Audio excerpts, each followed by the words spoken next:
So I've been watching the chat here for the last couple of minutes. Today I didn't really have much of a plan, so today I'm just going to taste new things that I've gotten in the mail. I think that would be kind of fun. There's some good stuff here that I'm kind of excited to get into, some stuff that I've had sitting around for a little while, you know, just like looking at when I'm going to use these things. And yeah, I don't know. So first things first, we have a Discord. Did you guys know that we have a Discord?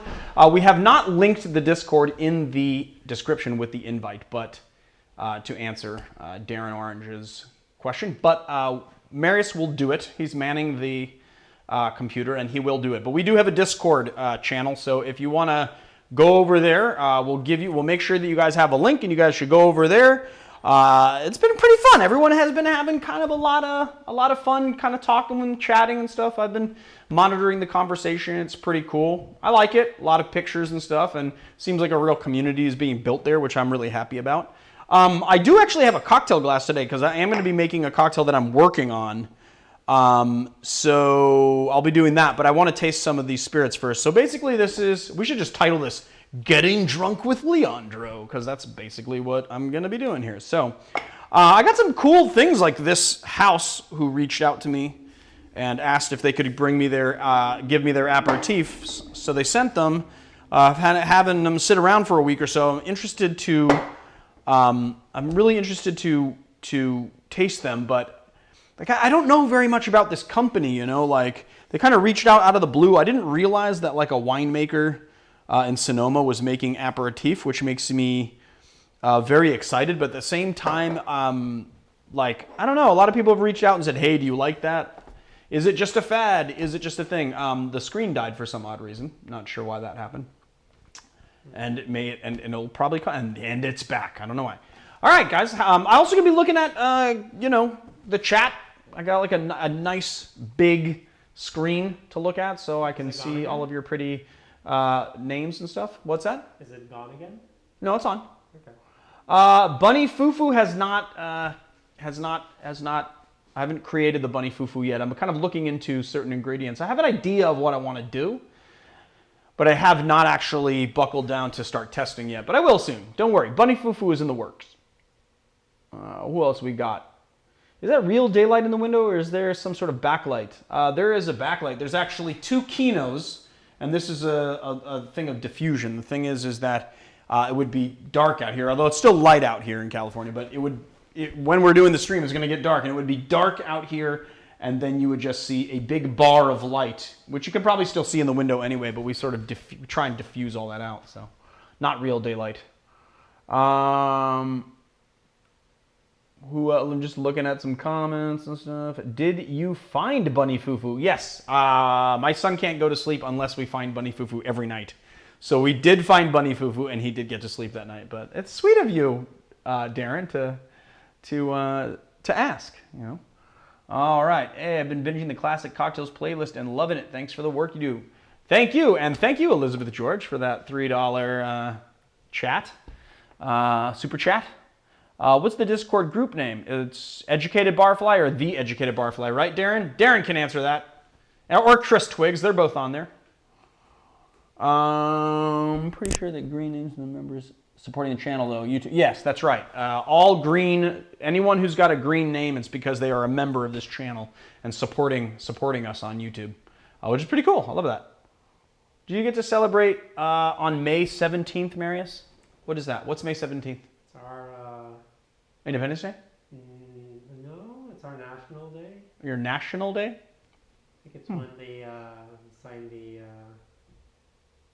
I don't know, Constitution? Constitution? Rights, okay, yeah, all right. Constitution? Kind of like Independence Day, but you didn't get independent from anybody. Yes, from the Swedes. But that's from the Swedes, okay, so it's not that. Yeah. All right, well, 3 a.m. here in London, let's get hammered. I love it. I love it when you people from Europe show up here. And it's like 3, 4 o'clock in the morning. One day we're going to have this set built, and when we do, we can do some afternoon shooting, and it won't be a big deal. But for those of you guys in Europe that are hanging with us, that's pretty cool. All right, so what should I taste first, guys? Let's hear the comments. What do you want me to taste? I'm going to let you guys do it, and then I'm going to make a cocktail, probably with this gin that I'm working on. What's up, Marge? How are you? Good to see you.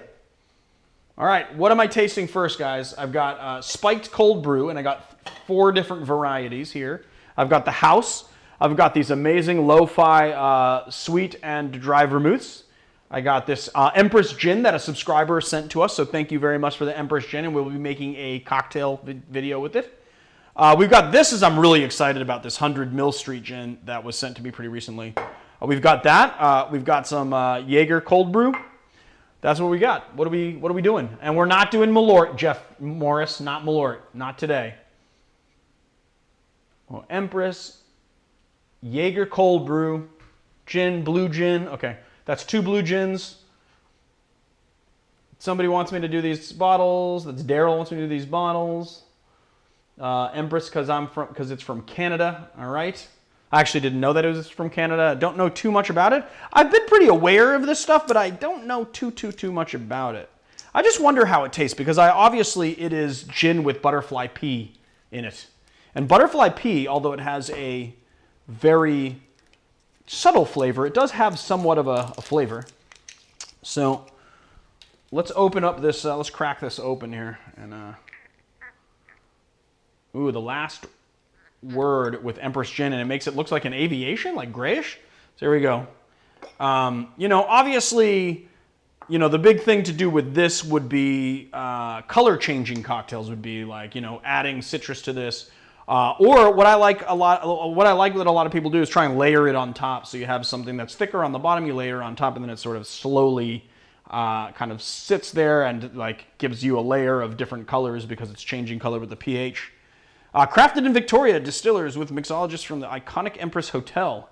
Empress 1908 gin uses handcrafted botanicals, but which handcrafted botanicals? Butterfly pea blossoms to create its signature jewel tone. Nuanced distillation process imparts a superior balance of traditional flavors with a Pacific Northwest twist. All right. I want to see if I can taste the Pacific Northwestness of this gin. Okay. Looks like butterfly pea. It smells, interesting. Ooh, very dry. Dry and citrusy, but very dry. Yeah.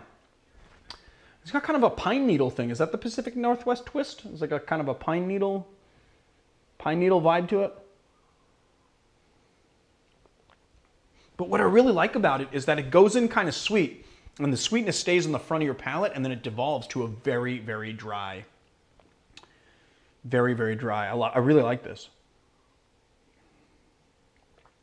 Oh, you're playing GTA 5, but here's the question mark. Are you playing GTA 5 on the computer, on an Xbox One, or on a PlayStation 4? Which system are you using to play GTA?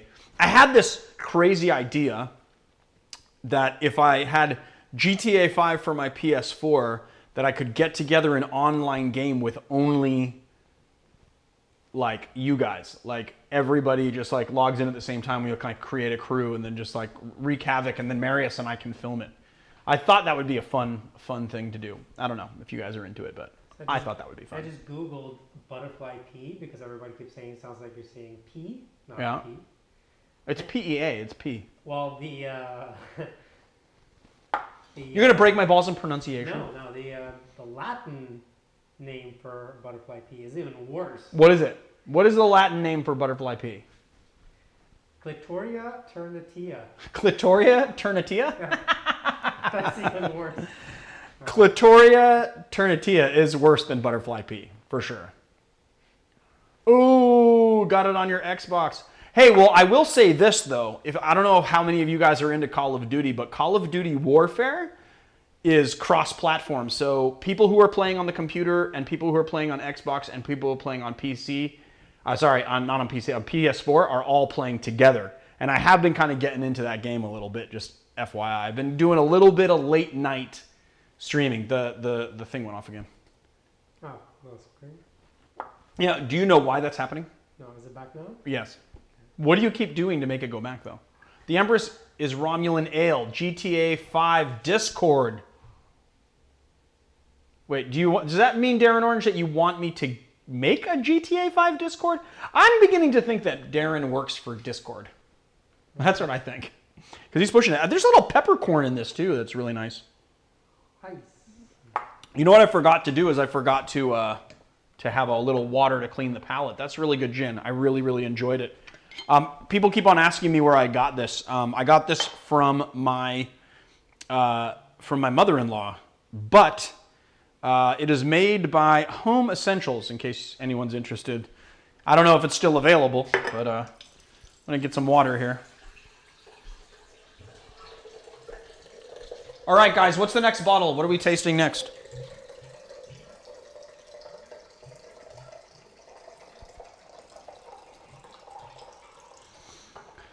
And obviously the gin passed the smell test and the taste test.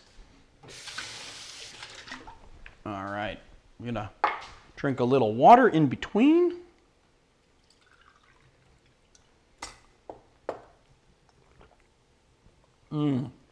Tasting notes on the water, yes. It tastes some slightly minerally and remarkably like nothing.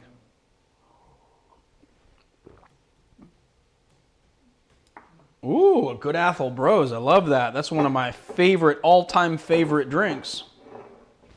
Winter in Argentina, yeah. That's right. Below the equator, you guys are. But what does winter in Argentina actually mean? How cold does it actually get where you are? Now, I know if you're in Patagonia, you're going to see snow and all that stuff, but I'm assuming you're... Wait, where in Argentina are you? I shouldn't assume that you're in Buenos Aires. It just popped in my head that maybe you were. But how cold would it get in Buenos Aires? How do I rate the gin 1 out of 10? Ooh, I don't like to give number ratings because... I don't know. I'm a big fan of lots of stuff. A lot of people are saying, oh, it's so annoying that you like everything you taste. You can't just like everything that you taste. But I like a wide variety of things, and I like booze. And I love gin. I would give it a solid 7.5, that gin. All right, when are we getting more Marius cocktail videos?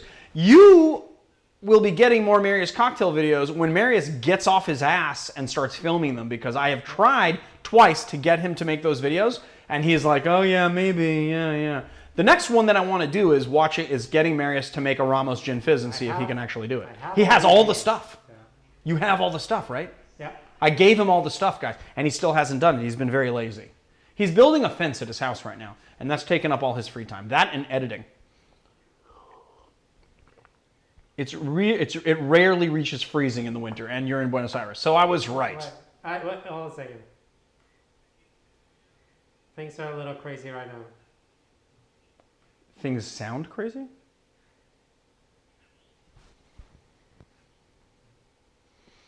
Oh, wait. Okay. Now you can talk. Thanks, Thomas. He said, hey, guys, you are both 10 out of 10s. I love that. Thank you, man. You're a 10 out of 10, too. We can be 10 out of 10s together. All right, so what are we drinking next, dude? Well, come on, guys. I'm loving the chat, but what are we drinking next? What? What were you saying? About what? I don't know. You were asking me something. Oh, I was saying, why did things sound crazy? Oh, because I wanted to monitor the OBS, but I was getting the YouTube 30-second delay at the same time, so it was like 3 different audio streams going on. Oh, weird. So I just, yeah, it's good now. The cold brews. So interesting that the trend... Okay, the cold brews. Let's do it. I like that idea. All right. What do we taste first, though? Do we taste coffee? Do we taste cafe mocha? Do we taste vanilla cinnamon? Or do we taste espresso shot?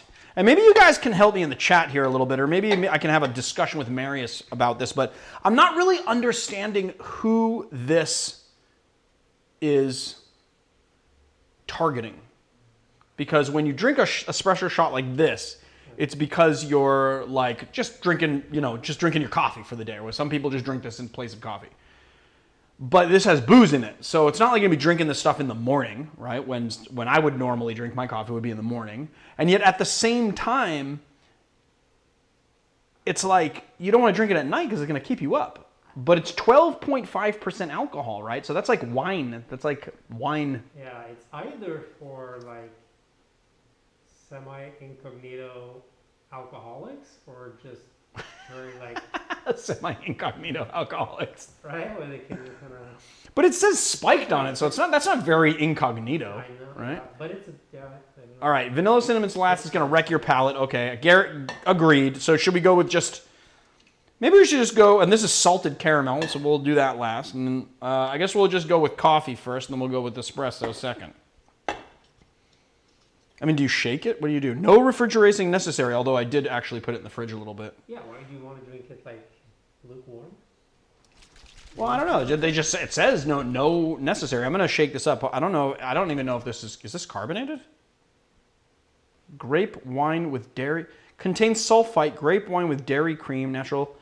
I don't know why that thing keeps going off and turning back on. Okay.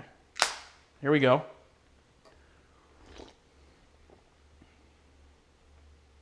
Not bad, actually. Tastes good. I just don't know at what point in the day I would be drinking this. You know what I mean? Like, I wouldn't go to a bar and be like, hey, can I get a spiked cold brew? I would make a cocktail with this. It's pretty damn good, actually. I mean, it tastes like coffee and cream. Does it taste like those Starbucks ones you buy at the gas station? Yeah, pretty much. I buy them at the gas station. I don't know where other people buy them. But... Yeah, I mean, someone said pregame, right? So Fernando said pregame. It's kind of like lightly... It's got like a light fizz to it, but it's actually pretty goddamn nice. I gotta say. I'm not gonna... What brand are these cold brew? They're called Cafe Agave.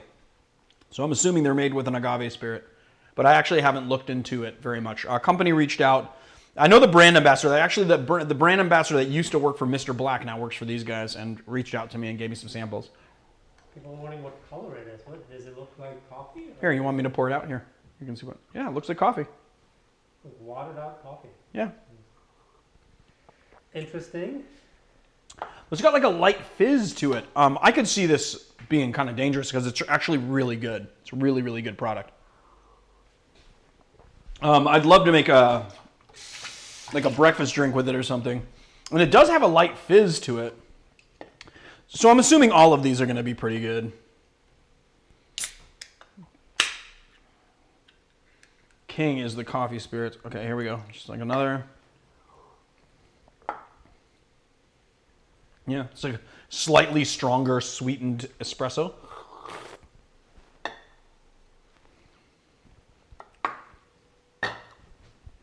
All right.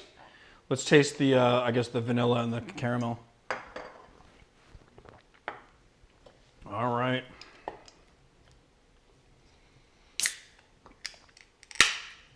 Whoa, here we go.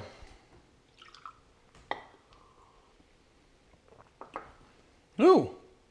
You know what this tastes like? This tastes like coffee-infused cinnamon crunch cereal milk is what it tastes like. That was terrible. Huh? That does not sound... It actually is good. It's good. You don't like cinnamon crunch cereal milk? What's wrong with you? But I don't like that. I don't want to drink the liquid that's left over. Just Really? the liquid. Yeah. The hell is wrong with you? Is it sweet? Yes, they're all sweetened. They're all sweetened. Yes, they're sweet. Yeah. But they're not bad. I mean, they taste good. This actually, dude, you are the target audience for this if you were a big drinker. Yes, it's slightly sweet. It's not like super sugary. It's pretty balanced in the sweetness, but it is sweet. I got to tell you, I was bracing myself for it to be terrible, but it actually was not terrible. It's pretty good. All right, the salted caramel. That's not for me. That is not for me. All right, good job on the other three, but the salted caramel. Ooh, I gotta. Tastes like something familiar that I don't like.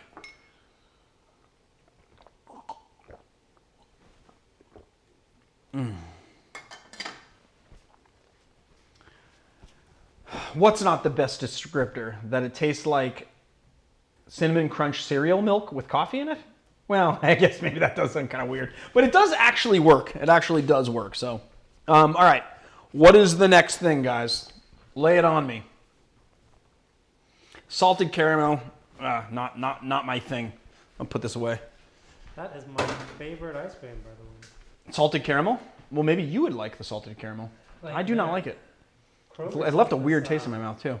salted caramel, salted sea salt, no, sea salt, Right. caramel something. Oh, somebody said, Rosendo said, perfect for tailgating. That is the people who want to be doing this. Those are the people. If you're tailgating at a game, then you drink this cold. Yes, because it's going to keep you up. Or I guess like maybe a nightclub if you didn't want to do energy drink. You know, you could do that, I guess. Not really my bag, but I would put one of these in a cocktail. I'm going to start dreaming up a cocktail for one of them. I already made a cereal milk cocktail called the Luck of the Irish Breakfast. And I just never shot an episode on it. I was going to wait. I was going to do it for St. Patrick's, but then we did a Bushmills thing, and it got away from me. But maybe I'll do it. But Luck of the Irish Breakfast is my cereal milk cocktail. The house. Lo-fi. Okay, the lo-fi I love. Screen is off again. All right. Lo-fi I love. I love their Genshin Amaro, but yeah, it's on now. I love their Genshin Amaro, but I haven't tried their vermouths yet. So I got these dropped off today. So what are we going to do? We're going to house or lo-fi? Everyone says lo-fi, so lo-fi first. But the thing is that I love everything that I've tasted that lo-fi does, I've loved. So I know I'm going to love it. I'm bracing myself for hearts in my eyes. Yeah, the Luck of the Irish, I posted the not the video, but I posted the recipe on Patreon like 2 years ago or something. It was like a year and a half or 2 years ago. Ah, I loved how to drink cereal milk cocktail. I didn't realize he did one. That's cool. I just tried that out. Ooh. It doesn't It keeps on going off and on. Oh. This doesn't want to open. Yeah, and I didn't even do like the. I didn't even do the. Is it back on now? Yeah, and now it's on, but there's no chat. Now there's chat. Hey, you want to give this a shot? I don't know. That feels like it got. It looks like a cap that should just twist off, and yet it hasn't.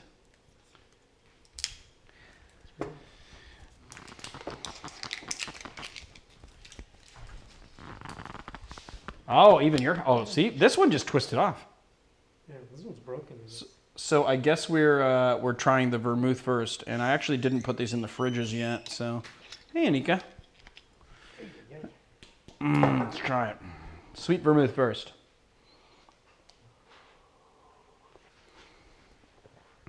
Ooh, that's really nice. Very light and crisp. It's not happening. Maybe I have to run it under the sink. You think? If you poke your head out of that door, there's another bottle. Bottles everywhere. Which one is it? Inside the bag. Don't lock yourself out. The vermouth? The dry vermouth? Dry, yeah. I'm tasting sweet. The sweet's good. Yeah. You're only like at the very edge of the screen. Cocoa, clove, coriander, cardamom, orange oil, bitters, vanilla, gentian root, cherry bark, dried fruit, anise, and coconut flavors. Nice. That is good. Huh? Oh, this one's kind of hard too. So weird. I feel like it's us.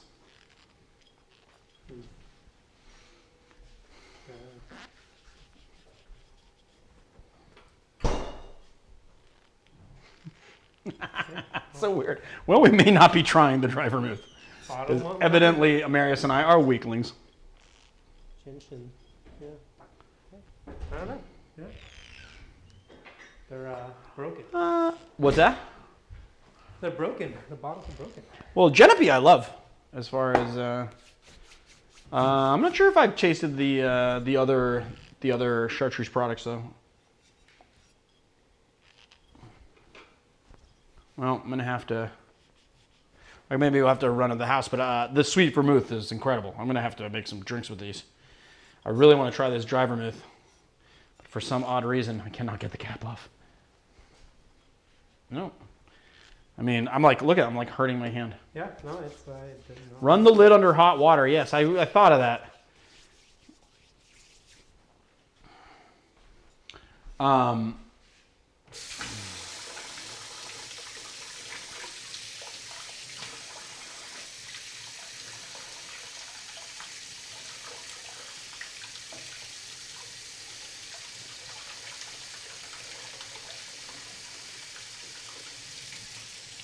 right, here we go. Let's try this. See if this works.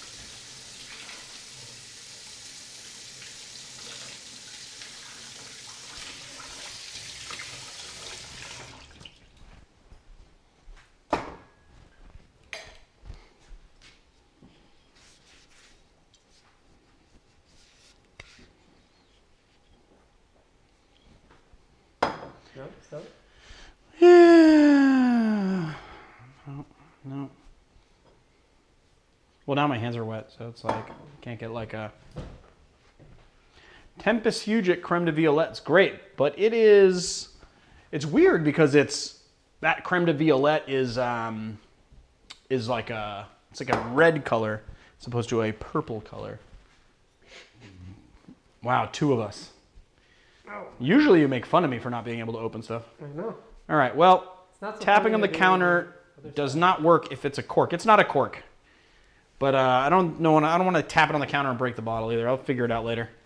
I guess we're going to go to the house products next. But this Lo-Fi Sweet Vermouth is great. I'm assuming that their dry vermouth is also great. I will definitely be making some stuff with it on the channel. And I will... Yeah, so, You get it? nope. No.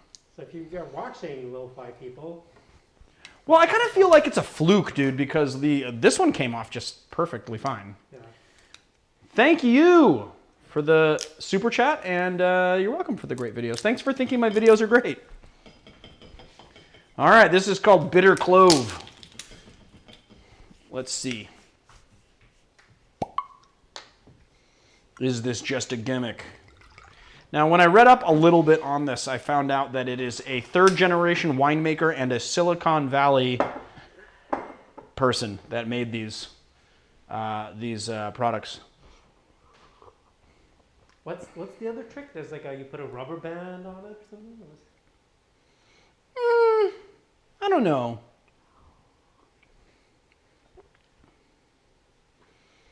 I mean, it basically just tastes like rosé with like a little bit of clove in it.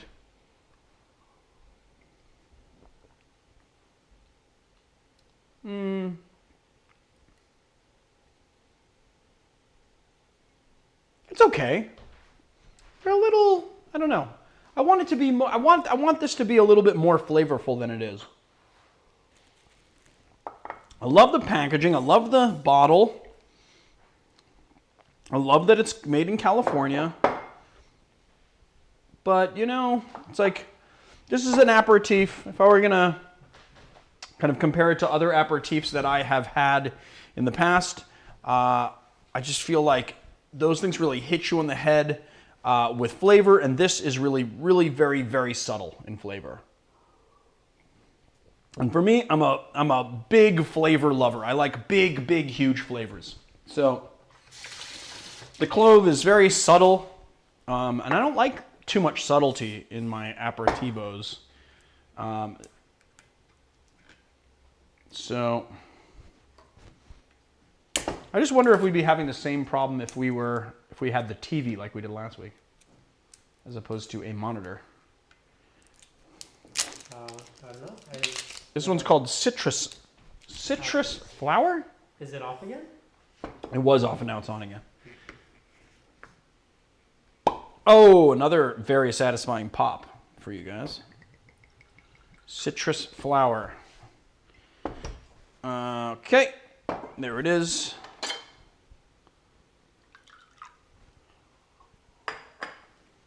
See you later, Adrian Torres. Good to see you. All right, here we go. Whoa, that's a lot of emojis. I like it. Everyone should be using emojis.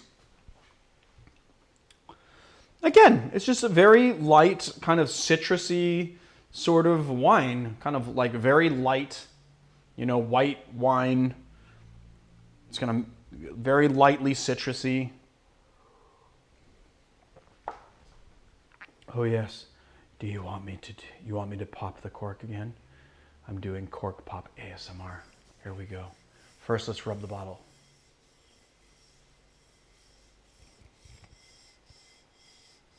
All right, here we go. Ready? Ready for the pop?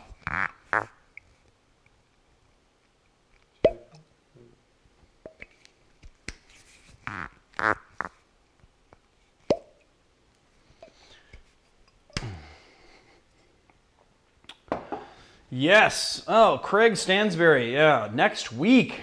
It's a bummer. Happy 11-year anniversary though, but it's a bummer. Yeah, we're gonna have to see what happens. I don't know what is gonna happen with the industry now. And all this is going down. All this COVID stuff's going down.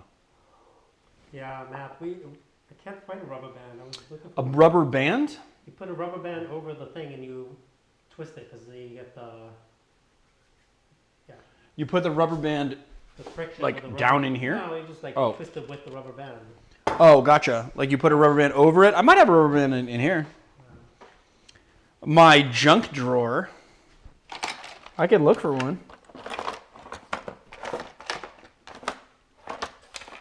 Oh, look what I found in here. That's probably not... I probably shouldn't have that in here. That should go to you.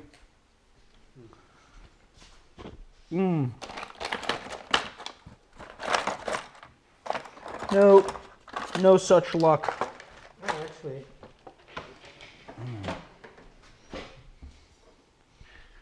You went back to bartending on Tuesday. Where are you, Chris Henderson?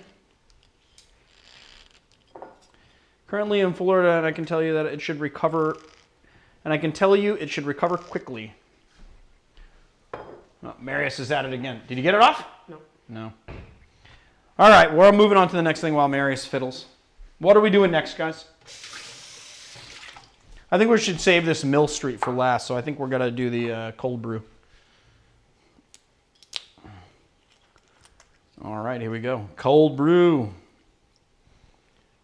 What is this? Cocktail. Ooh, that's good. You know, what's great about this Jaeger is that it's Cafe Amaro, so it's like basically Jaeger. I'm assuming just with Arabica coffee and a hint of cacao. So you got like a little bit of chocolate. Me likey this a lot. I feel like I should make a mudslide out of this stuff. That is good, good, good. What's up, Jason B? No? Still no? I'll figure it out. I'll open it up and we'll make some cocktails with it. Don't you worry. Yeah. Sending him back.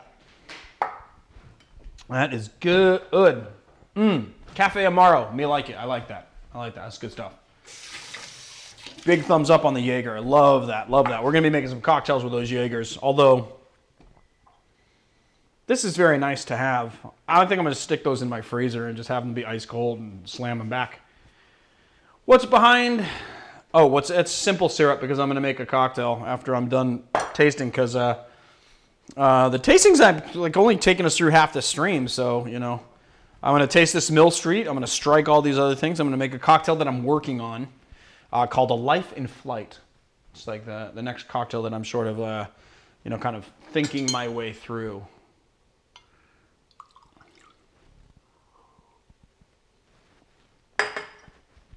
Is it good enough to replace Mr. Black if I can't get Mr. Black? It is a completely different thing than Mr. Black. This is an herbal liqueur. This is like a cold brew herbal liqueur, so I wouldn't say that this is a replacement for Mr. Black. Hi, Tom Roth. Just wanted to say hi since you said hi. I'm going to say hi back. But I wouldn't say this is a replacement for Mr. Black at all. It's an herbal liqueur, so it's basically like Jägermeister. I don't know if it's exactly Jägermeister that they put in here, but it's like Jägermeister with coffee and a little hint of cacao. Whereas Mr. Black is straight up coffee liqueur, right? Is vodka and coffee. All right, Mill Street. I'm excited to taste this. This stuff I've had for about a week now. It comes from Minneapolis, Minnesota, and it has something like 13 different botanicals or something. Ooh, David, welcome to the tasting tier. All right. Now, what's cool about this is that, I'm going to pour this out. I'm going to put the cap back on. We're going to talk about it a little bit.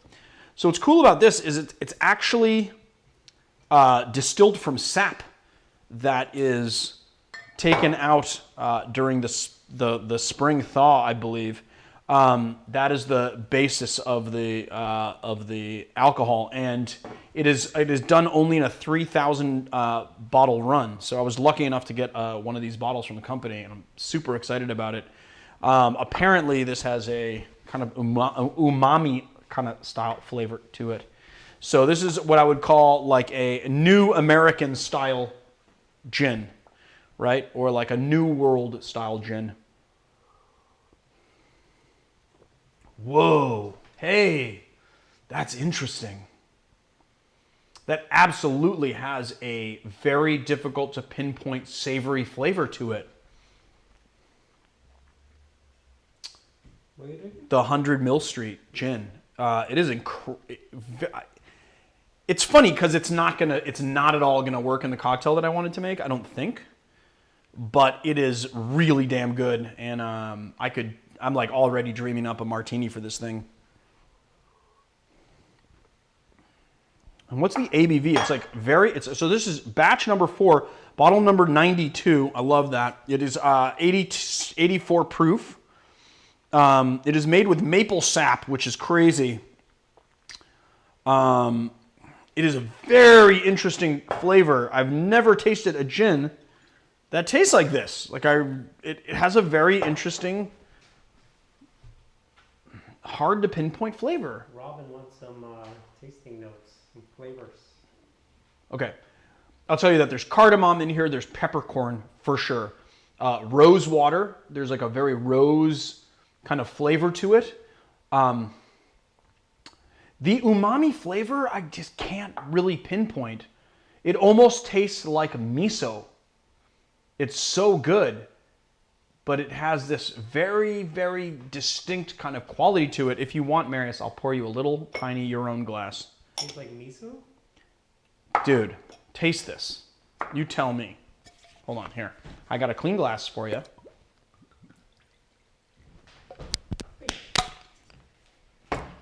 Taste this and you tell me. Tell me, I just can't pinpoint the flavor. I mean, possibly from the unrefined sap? Thanks for all the videos you do. I love trying many of them, especially with the tiki drinks. Well, thank you, Nicholas. I appreciate the super chat, and there will be more tiki drinks to come, so. I mean, it's definitely the sap. The sap actually has to have something to do with that flavor. Maybe that there is like some sap in there. It's got like a sap quality to it. But it's savory. Basically, they say umami, and it's huh? It's gin. It tastes like vodka. Well, it has a juniper element to it, but it's not very hot. It's really interesting. And it does have a juniper flavor profile to it as well. It's just lighter than some gins. That is an interesting drink. All right, I'm going to strike some of these bottles and just kind of put them away. Or, I'll put them back here. Time to make a cocktail and hang out for the rest of the... This will be going in the refrigerator, guys. It is a white wine aperitif or vermouth. I mean, it's vermouth. It's not actually an aperitif. I mean, vermouths are aperitifs, whatever. But anyway, this is white wine. This is wine-based. It needs to go in the fridge. I already opened it. It has been... oxidized. It needs to go in the fridge. That's where it stays. Just to clear things up for some of you that get confused on this one point.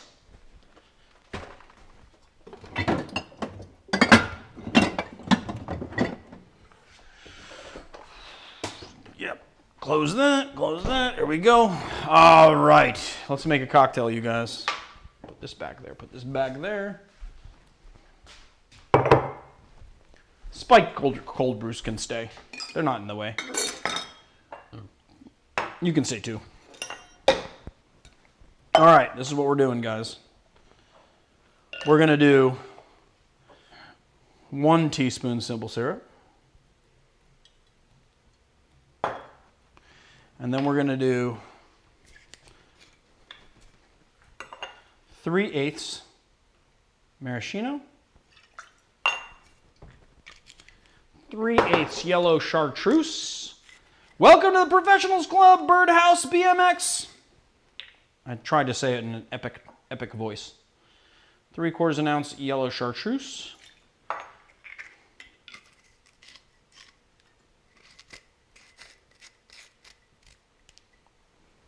And I'm going to take, this is a mutant lemon that came from Marius's house. Is this a tree in your house, Marius? It's a lemon tree, yeah. It's a lemon tree that produces these huge lemons. Well, that's not even the biggest one. There were some of that like this. Like grape. I'm telling you, I really think that this is that Italian lemon that comes from like Portocervo or something. There's like a very specific lemon that makes these huge lemons. I can't even fit this in my citrus squeezer because I don't have a large format one and this one's so big. But I'm just going to squeeze 3/4 ounce manually like a monster into this. But it's weird. It's like it has some huge ones and some normal ones. That's weird. Why did you pick the huge ones then? I just picked the ones that were ripe. Okay, this is the difference between yellow and green Chartreuse, just so you guys know. So Brian asked this question. I'm going to break it down real quick. It's actually very, very fascinating. Green Chartreuse and yellow Chartreuse are the exact same 130 botanicals macerated into the same, like made the same way. The difference between the two are that green Chartreuse is macerated with herbs 6 times, whereas yellow Chartreuse is macerated with herbs 3 times. That is the only difference, the different macerations. And what's great about that is that it gives you fantastically different results, which is amazing. I'm going to go get some gin so I can make my drink. Oh, I just figured out a use for this amazing Silent Pool gin in a cocktail. I've heard some great things. You know, when I did a little tasting of this on Barfly Free Pour, which, by the way, if you have not subscribed to Barfly Free Pour, you should just go do that right now because it's pretty good content, I think. And I did a little tasting of this. This is one of our subscribers sent this to us. His name was it Cameron Hitchman? I believe it was Cameron Hitchman who sent this. Anyway, when I featured this on that episode, people have just been reaching out from the particular part of England where this is made, and there is a silent pool, apparently, that is in the area where, so all these people that live near the pool that is referenced on this bottle of Silent Pool. What's the Silent Pool? I don't know. It's a pool of water, I'm assuming, that's called the Silent Pool in this one particular place. It's where this company sources their water for the gin. And there's a lot of people that have been reaching out from that part of England that live near it. And what's crazy, yeah, Cameron Hitchman's here actually. What's crazy is that the Silent Pool is supposed to be haunted. Now I'm going to do a deep dive on this, you guys, and figure out who's haunting the Silent Pool. And then we got to do some Silent Pool cocktails and talk all about the Silent Pool haunting. We have to. It's gonna be an amazing episode. All right, we're going to do 2 ounces of the Silent Pool gin. Very excited to be using it. I want to thank Cameron Hitchman again for bringing us this amazing gin. Thank you so much. And not only just bringing it to us, but also introducing me to this amazing gin. All right, and we're going to cut some ice up.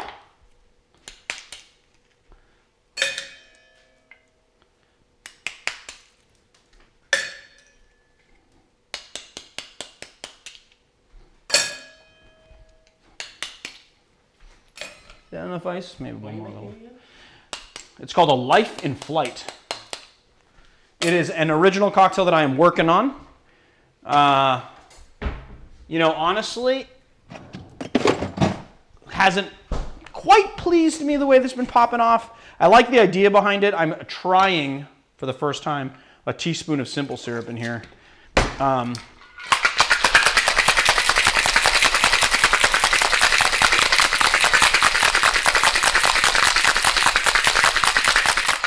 All right, let's see how this thing went.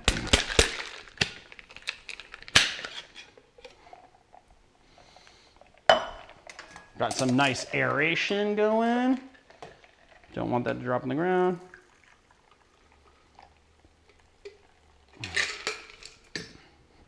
Light in texture. Probably needs a little lemon peel garnish, maybe. All right, guys, here goes nothing. Ooh.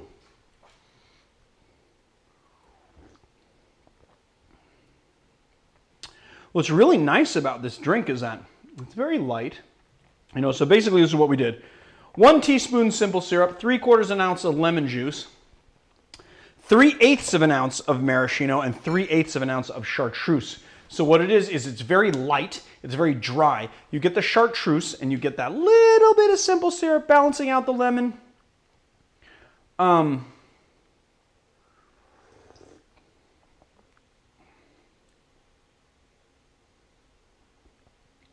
And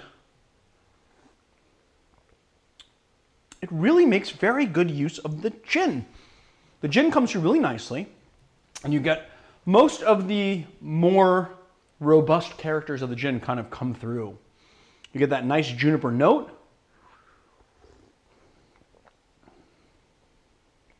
There's a little kind of cardamom coming through maybe, a little peppercorn. Although I kind of feel like I'm tasting peppercorn in everything today. But it's really nice and light, kind of reminds me of an aviation, and that's why I called it a life in flight. Very crisp. It's a nice cocktail for my evening. It's really going to be something that is supporting the gin, you know? It is featuring the gin, and that yellow chartreuse and the maraschino play pretty nicely together. Chartreuse kind of giving it a nice texture, and you get those herbal notes, but at the same time, you get that nice dryness from the maraschino. It's pretty good. I like it. This is a good one. I like it. I'm gonna make an episode out of this now. I think that the teaspoon of simple syrup was a good call here. How much gin? 2 ounces of gin. 2 ounces gin.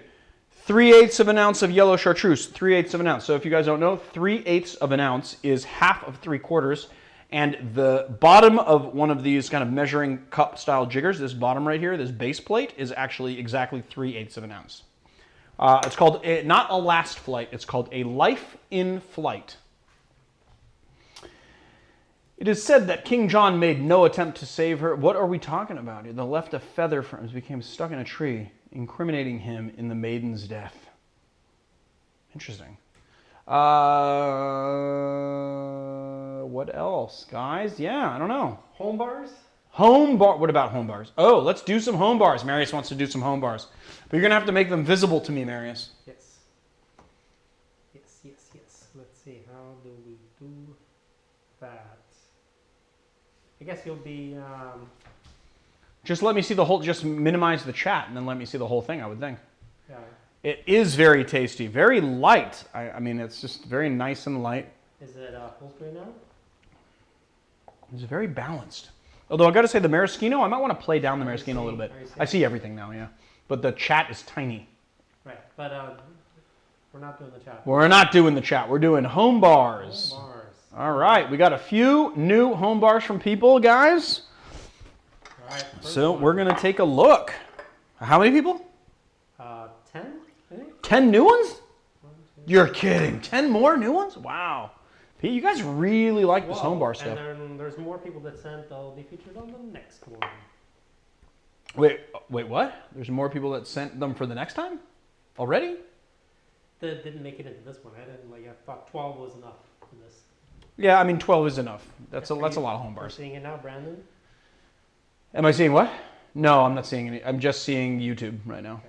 Oh, now I'm seeing Brandon. Sent in by Brandon Todeska.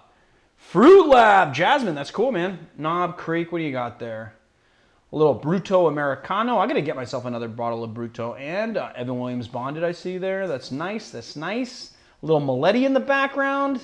Good selection of bitters. Let's not forget the Benedictine. Let's not forget the Rothman and Winters. I'm assuming it is apricot, it looks like maybe. And then obviously I see your maraschino liqueur there. Is that a plum wine, the Choya? Is that a Korean or Japanese? I think so, but I can't see. The Choya is the Choya is the if it's the red Choya, then yeah, it's plum wine, but there's like plum wine and then there's like plum liqueur, and Choya makes both of them, and the red one that we got that we still have to do. So here's the thing, I still have not fulfilled my end of the bargain with no, Truffles on the Rocks. Truffles on the Rocks challenged me to make a cocktail. I made it, then he made it on his channel. Now he made a cocktail in response, and now I have to make the cocktail. We might actually, if I can get it together to make all the things, actually do it this week.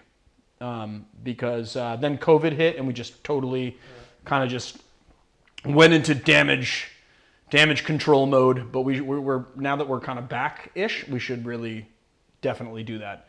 And if, by the way, guys, if you guys have not checked out Truffle on the Rocks' channel, he has a great channel.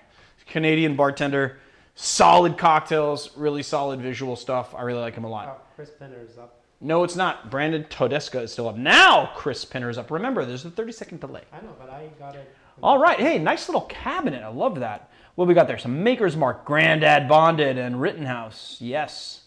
This man knows his whiskey. What else? Ooh, there we go. Is a little Prairie. Is that vodka or gin, though? I can't see. It looks like the gin corn. Well, it's vodka. There's like a bottle of Aviation, then a bottle of Tito's, then a bottle of something else, and a bottle of Prairie. And I can't tell if the Prairie is vodka or gin. But either way, it's good. What else do we got here? It's a nice little selection. I see your dry curacao and your maraschino and your Campari. Little Chambord up there. A little Chambord for your gourd. You know what I mean? It's good. I like it. All right. You want to try next one? Yes. But hey, by the way, Chris, get rid of the Cuervo. That stuff isn't even tequila. Just get rid of it. Throw it out. Or drink it all. No, don't drink it all. Actually, I had a really bad night with Cuervo when I was like 22 years old. Like 22. 21, 22. Oof, I shudder at the thought. It makes me feel weird. I think I might have to dial down the maraschino a little bit here. All right, it's a work in progress, guys. We're not making the video anytime soon, so don't you worry, your pretty little heads. Vodka, yeah, Prairie vodka. It's Prairie vodka, okay. Well, it's like he has all the vodka and gins kind of lumped together, which I guess most people do. Oh, by the way, there's Mr. Black there. How did I not see that? That's huge. Here we go. Sent in by Drew Arbalo. It's like a... yeah, it's like a little, it's like you took an IKEA shelf and put it on its side and then filled it with booze, which I think is a great use for one of those. I can't really see many of the bottles though. Karuba, you got a little Kraken rum, little pussers. Bekarovka. It's the first time I've seen Bekarovka in anyone's home bar. You got a good selection of bitters, some Chambord. It seems like Chambord is the kind of go-to. But, you know, Chambord is blackberry liqueur. It's basically creme de mure, and there's some other brands out there you guys should be checking out, too. Just FYI. Is that what? The Star Wars... Oh, is that a Star Wars mug right there? Is it the Endor mug? Yeah, it's the Rebellion. The good guys. But is that a shots thing? Is it for shots? Wait, which picture are you looking at? The one, yeah, the red... Oh, that's the Rebellion thing. Oh, yeah. I thought you were talking about the mug. So in the corner picture, there's a mug on this right-hand side, and I thought that might be the Endor mug from Oga's Cantina. Oh. We have that mug. We should be making Star Wars cocktails pretty soon. Like the Endor mug, yeah. It does kind of look like it, doesn't it? And I have the, it's the non-alcoholic cocktail. Right, which we should do too. I mean, we should be doing, listen, Surfside Sips gave us lightsaber straws. We should be making Star Wars cocktails, for crying out loud. I'm not saying this to Marius like he should be doing it, because it's really, I'm just talking to myself, because I should be doing it, but we should be doing some Star Wars stuff, guys. There's only, there's not that much bigger a fan of Star Wars than this guy, all right? I was not really a Star Trek guy so much as a Star Wars guy growing up, but I was a big Star Wars guy. And I continue to be a big Star Wars guy. I stand by that. Drink some of my cocktail. All right, next one. Any second now. Well, just count to 30 and it'll be on your screen. No, let's be quicker because I already did. Well, there you go. Nope. There it is.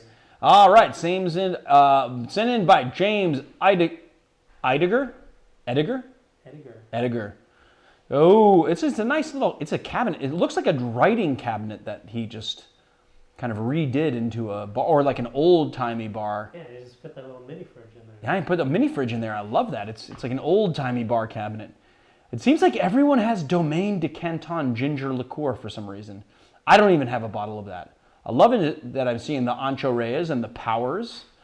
I see a Laird's bottle there, which is pretty nice, and Four Roses, one of my favorite whiskeys, as we will find out tomorrow, you guys. We've got some new videos popping up tomorrow. What is that? Lagavulin and Green Chartreuse. We got a Bekarovka there, Campari, Aperol. Good selection. A little Fernet in the back over there, a little Angostura. I've seen, what's really funny is that a lot of people are like, you got to teach me about Amaros. I don't know anything about Amaros. And then like 90% of the people's home bars that I've seen have this bottle of Angostura Amaro. And I would think that would be a very kind of obscure one to have for everyone begging for Amaros. Like the Nonino you would expect to see. And I see that Vita there, which is really nice too. You would expect to see, what's that? Like a Liqueur 43 back there. Is there a Liqueur 43 back there? Where? Behind the Chartreuse. Oh, there is a Liqueur 43 back there. Good eye, man. And there's also a Rothman and Winter. It looks like Creme de Violette back there. And then, then there's a Cointreau, and then there's something behind the Cointreau that I can't see. But it has a very distinctive top. And right behind the Domaine de Canton is basically it is everyone has to have this bottle of dry curacao. Mm-hmm. What were you going to ask? Oh, is it the bottom shelf, is it lit from below? It seems like it is lit. You know what it seems like? It seems like there's a rope light on the bottom, like in the bottom corner that's lighting it, yeah. Because the one on the top is obviously lit from above. But it looks like the bottom one is lit from below, you're right. It's on that bar that's there, the little railing. Oh, maybe. Possibly, yeah, maybe. I mean, it looks like it's sort of in between the shelf because it looks like whatever's lighting that bottom shelf from below is lighting the next step down from above.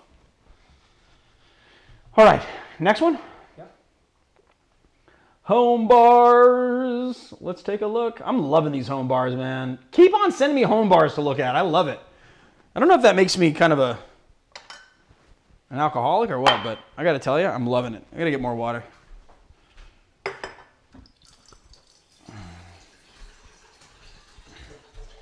I'm just going to assume that most of these people are from the U.S., but it was nice if people said where they were from more. Let's make a new rule. Anyone who sends in a home bar from now on has to tell us their place of residence, at least the country. And if you're in the U.S., you have to tell us the state too. Somebody did do that. They said from like Oklahoma, and I didn't write it down. Oh, really? So now it's going to be up to you to write it down, though. I'm just FYI. Yeah, but I should from.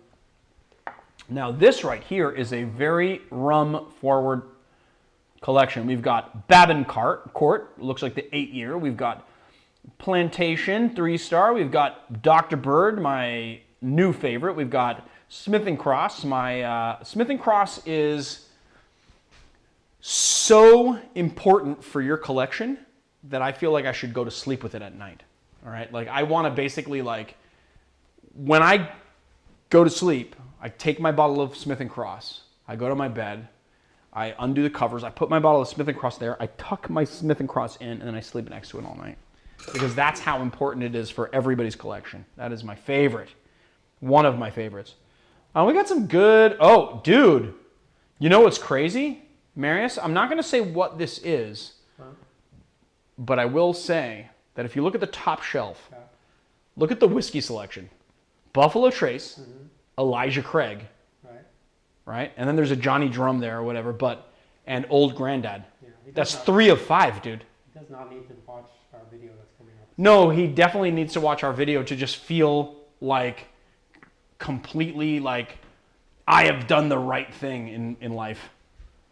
But the Johnny Drum's really good stuff. And then that Noah's Mill, the only reason why that Noah's Mill is not in the video is because that Noah's Mill with tax is over $50. And I wanted it to be like whiskeys that won't break the bank.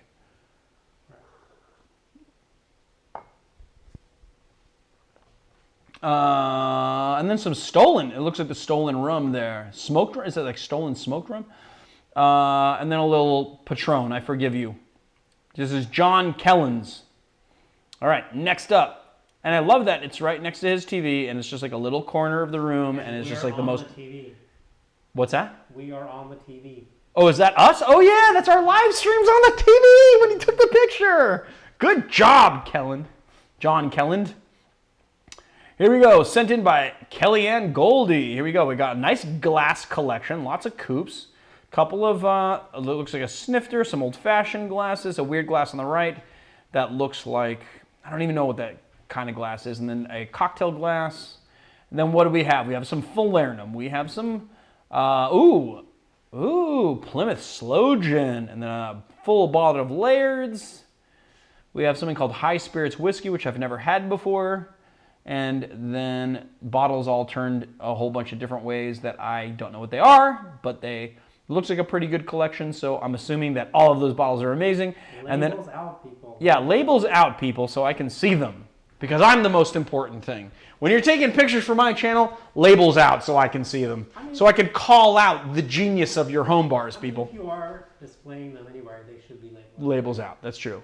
I don't want to come down too hard on you, Kellyanne, but I just want to say that when you're taking a picture, put all the labels toward us so I can say, look at Kellyanne and her good taste in bars. You don't put books pages out on your shop, do you? That would be weird. That's weird. That would be weird. Unless you don't want people to know what you're reading.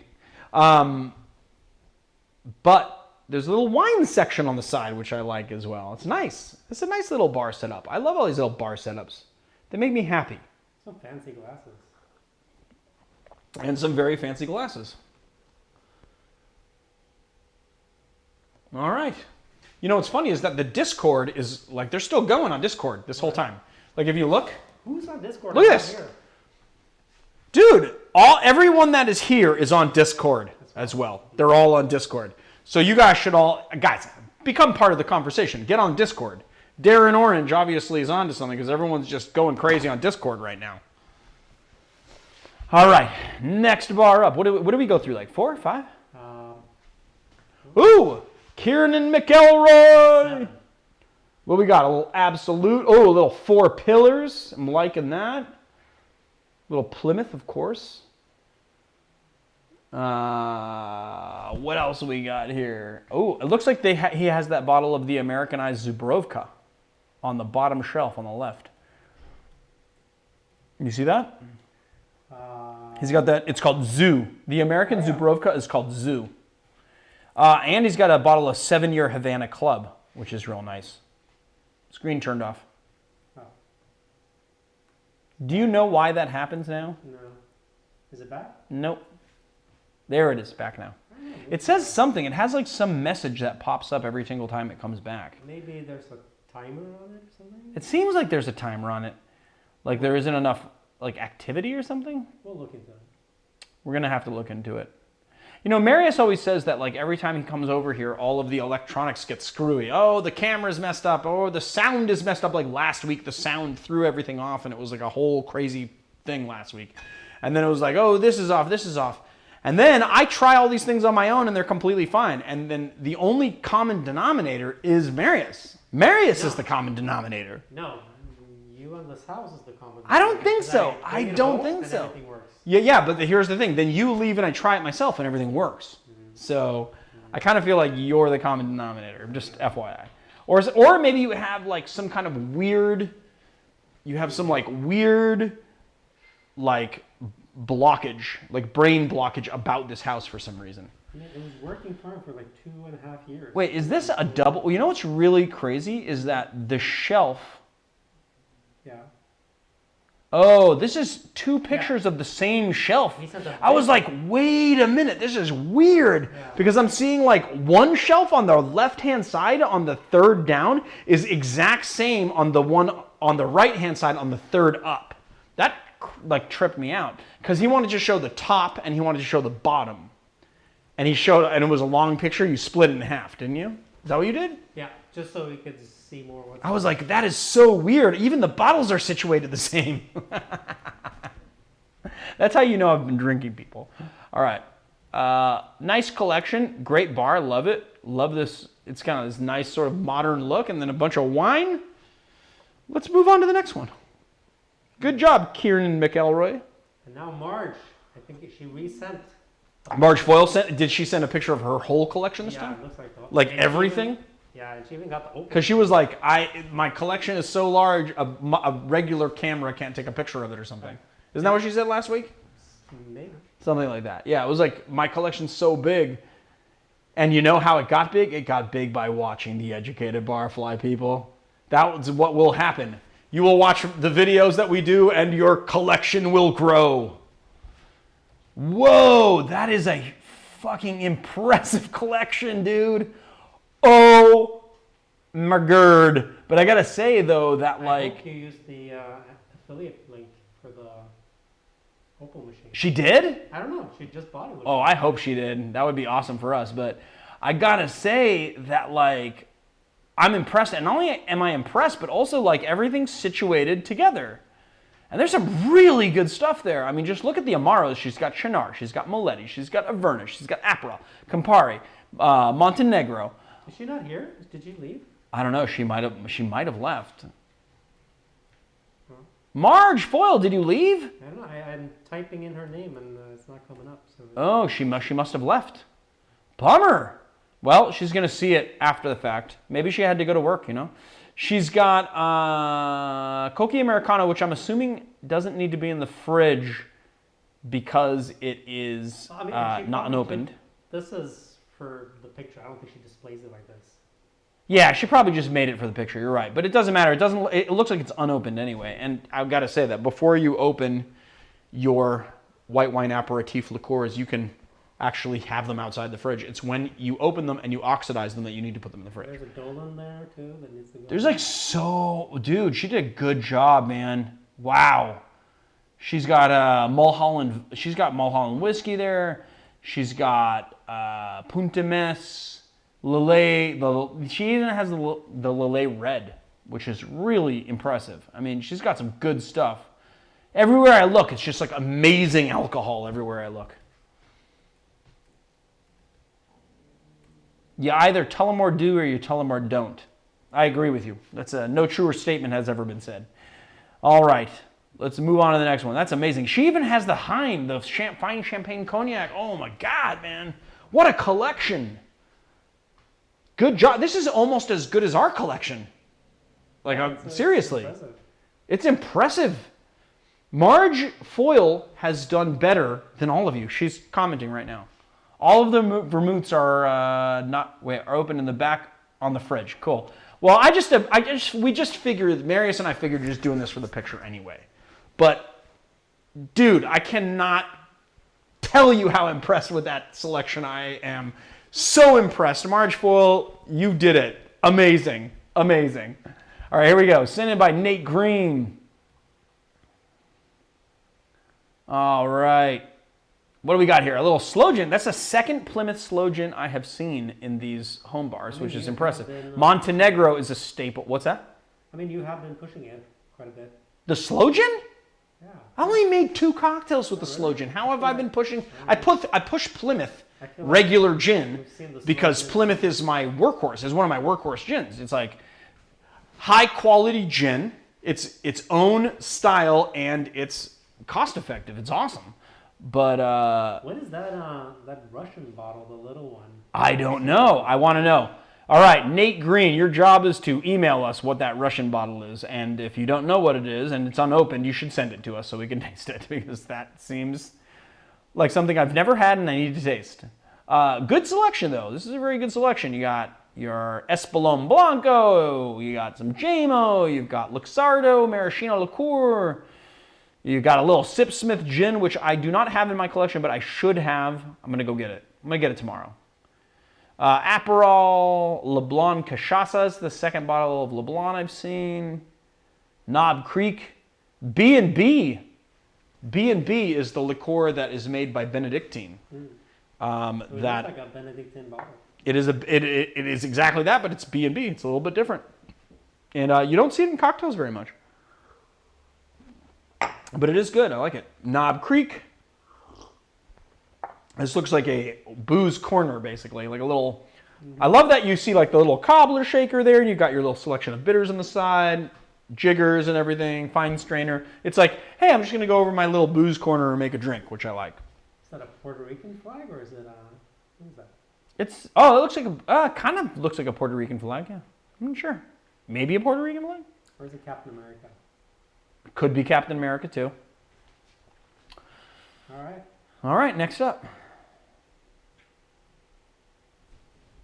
We've gone well over an hour, by the way, just FYI. Yeah. That's cool, though. Tom Ryan, welcome to the tier. Welcome to the tasting tier. What's that? Took him long enough. Who, Tom Ryan? Yeah. What do you mean it took him long enough? No, that was a joke. Oh. It's been around for a long time. All right, coming up. There we go. Ooh, Siobhan Sidaway. Great. That's a fucking great name. I just want to say that. Another bottle of Montenegro. Have we not proven that this is a staple now, guys? This is the third bar in a row with a bottle of Montenegro. All of you guys should be having Montenegro in your bars. I'm just FYI. All right. Oh, look at that. A little Angostura 7-year rum. Very nice. First time I've seen that in anyone's bar other than my own. Oh, and look, on the bottom right-hand side, she's got Herb Saint. You know what the significance of Herb Saint is? Are you asking me? Yeah. No. So when absinthe was illegal in this country, a company started making Herb Saint in New Orleans as a it's a pastis basically. It is a anise flavored liqueur, right? So it's pastis. It's not real absinthe, but it was like the go-to New Orleans made anise liqueur. And what's crazy about it is that and because of that, it is like in every tiki recipe from back in the day, like every single one. Dr. Bird, congratulations. Karuba, yes. A little, looks like Botanivore, St. George Botanivore. And then right next to that, a little monkey shoulder scotch. There's a few people that have Vita. Yeah, I mean, that, dude, Vita should be everybody's workhorse mezcal. It's cost effective, it's readily replaceable, and it's really good in cocktails, and it's like a very good middle of the road representation of what an Espadín mezcal should be. So it's kind of perfect, and everyone should have it. I'm really loving that Tempest Fugit. I'm assuming that's the banana liqueur, the Tempest Fugit. And then we got some Campari. Obviously, we have the dry Curacao, as everyone does. I think everyone has had that dry Curacao in their collection in every picture thus far. Yeah. Little Plantation 3 stars, workhorse, and then I'm seeing a little Ray and Nephew Overproof back there as well. And some green chartreuse. This is a nice collection. I love it. Good job, Siobhan. I actually really, really like the hutch that it's in as well. I'm assuming that you pull those drawers open and it's just filled with bar tools. So you can just like select your bar tools and make your, she's got her straws up there and everything too. So it's very nice. So all right. This one again is, it's not one unit. It's one picture that's divided into two. So I could. Oh, so it's a tiny little hutch? No, the next It's not, one. Oh, the next one. Oh, okay. This one. I was about to say, I thought you were saying that about the, the bombs. Yes, I see that you put it into two and zoomed in so we could see the bottles a little bit better. Is that another bottle of B&B? That's another bottle of B&B. That's crazy. Everyone's got B&B in their bar. So we got a Macallan 12-year. We got a Ray and Nephew Gold.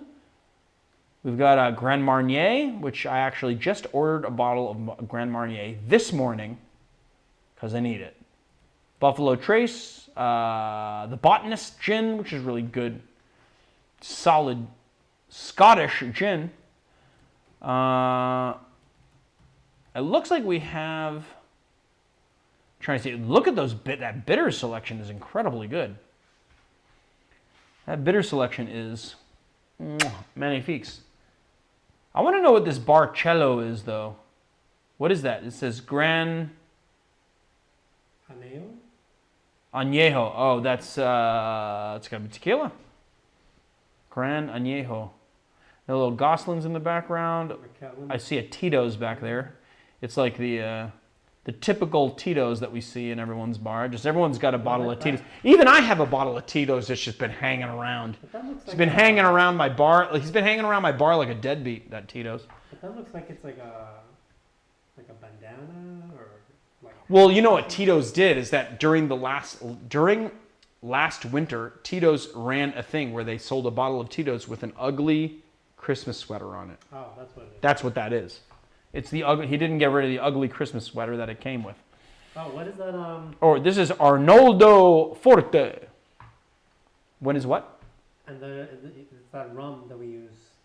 Which rum that we In use? the middle, on the bottom shelf, the yellow with the gold medallions, the gold coins on it. I forget what it's called. Oh, there's a little Ramazzotti back there too. Wait, bottom shelf. Mm-hmm. Where in relation to the Buffalo Trace is it? It's next to the Campari. It's behind the Buffalo Trace. Behind the Buffalo Trace is the Campari. And next Oh, that's Ray and Nephew Overproof rum. And we use it quite a bit, yeah. That's the Overproof Ray and Nephew. All right, last one. Last one. All right, last one. Here we go, guys. Last one. And then I'll be able to see the chat again, and we're going to sign off here after this last bar.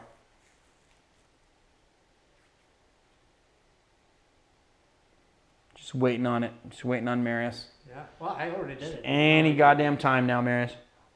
I've already done it, and now we're waiting on YouTube. All right, let's see. All right, it's coming up. Now. There it is. Oh, right when you said now. Asia, is that Asia, ASA? Is that how you pronounce that? It can't be Asa. Asa. It could be Asa. A bottle of Malort! But is Asa from Chicago, though? Huh? I don't know. Somebody was like, nobody has Malort, and they were crying, and now... A bottle of Malort! Now it's you, me, and everyone else in Chicago. Although I'm not in Chicago. But that is amazing. I love the tiki mugs on the bottom. And on the bottom, on the very left-hand side, is a tiki mug from Trader Sam's. Malort, what else we got? We got another Ray and Nephew, which seems to be like that's a workhorse bottle for everyone, it seems like. I mean, that's my workhorse overproof Jamaican rum. Although, I really should taste that rum fire. I've been meaning to for a very long time, but I haven't bought a bottle yet. I want to know what the bottle is next to Malort, Marius. Can you read it to me? Because I can't really see it. There's also a maker's mark there. It looks like a Johnny Drum. Is it a Johnny Drum? That's not Johnny Drum. Zoom in. It says Matilda or something? Matilde? Yeah, something orange. Oh, yeah, I know what that is. So it's like a brandy or cognac or something, no? Cognac? If it's Matilde orange, then it's an orange. It's like a brandy-based orange liqueur, like Curacao, is what that would be. Right. But I've never tasted it. Is that Roku gin? Is that Roku gin? That's really nice. A little Grey Whale gin there too. Matilde, yeah, I know what the bottle is, but I haven't had it.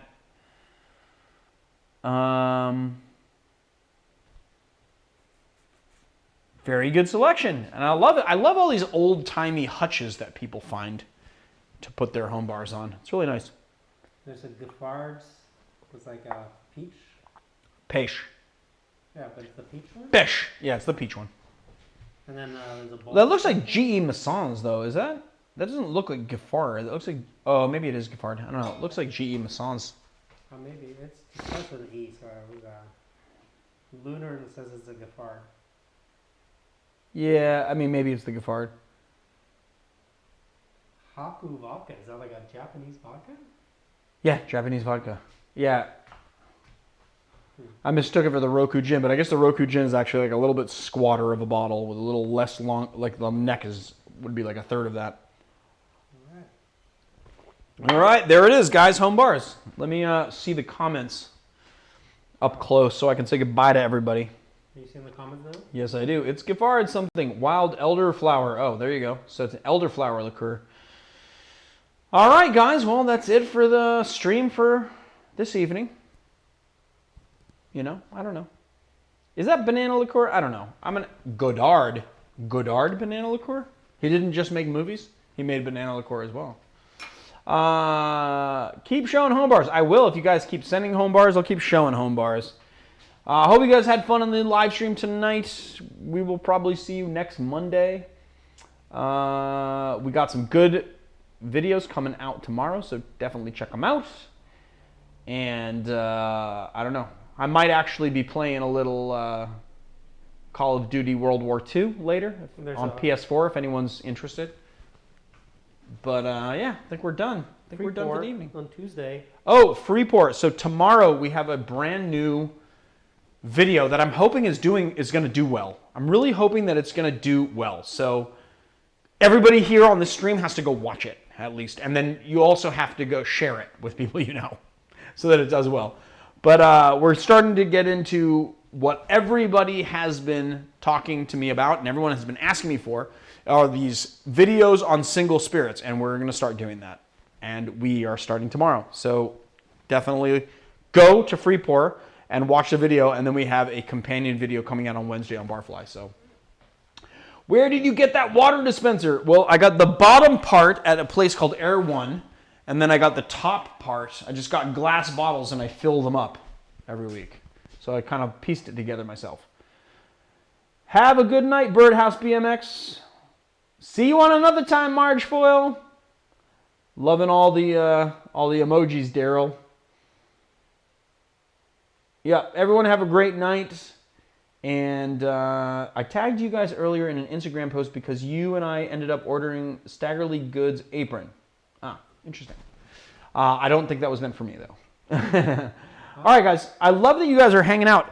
Everyone should go and... It was to us because of us, us. Oh, you ordered Staggerly. So. Oh, that's good. Cool. I love that. Staggerly is an amazing product. So everyone should have a Staggerly Goods apron, in my opinion, in my humble opinion. I got a bunch. I got a whole bunch. I don't know. What do you think of using Monster Energy ginger beer in a Moscow Mule? I think you should not poison yourself with that stuff and use real ginger beer or make some ginger beer. World War II shipment? What does that mean? I don't know. Elmco. Are you talking about... I don't know what that means, World War II shipment. So I just posted a Discord thing again. If anybody wants. See you later, Jerry.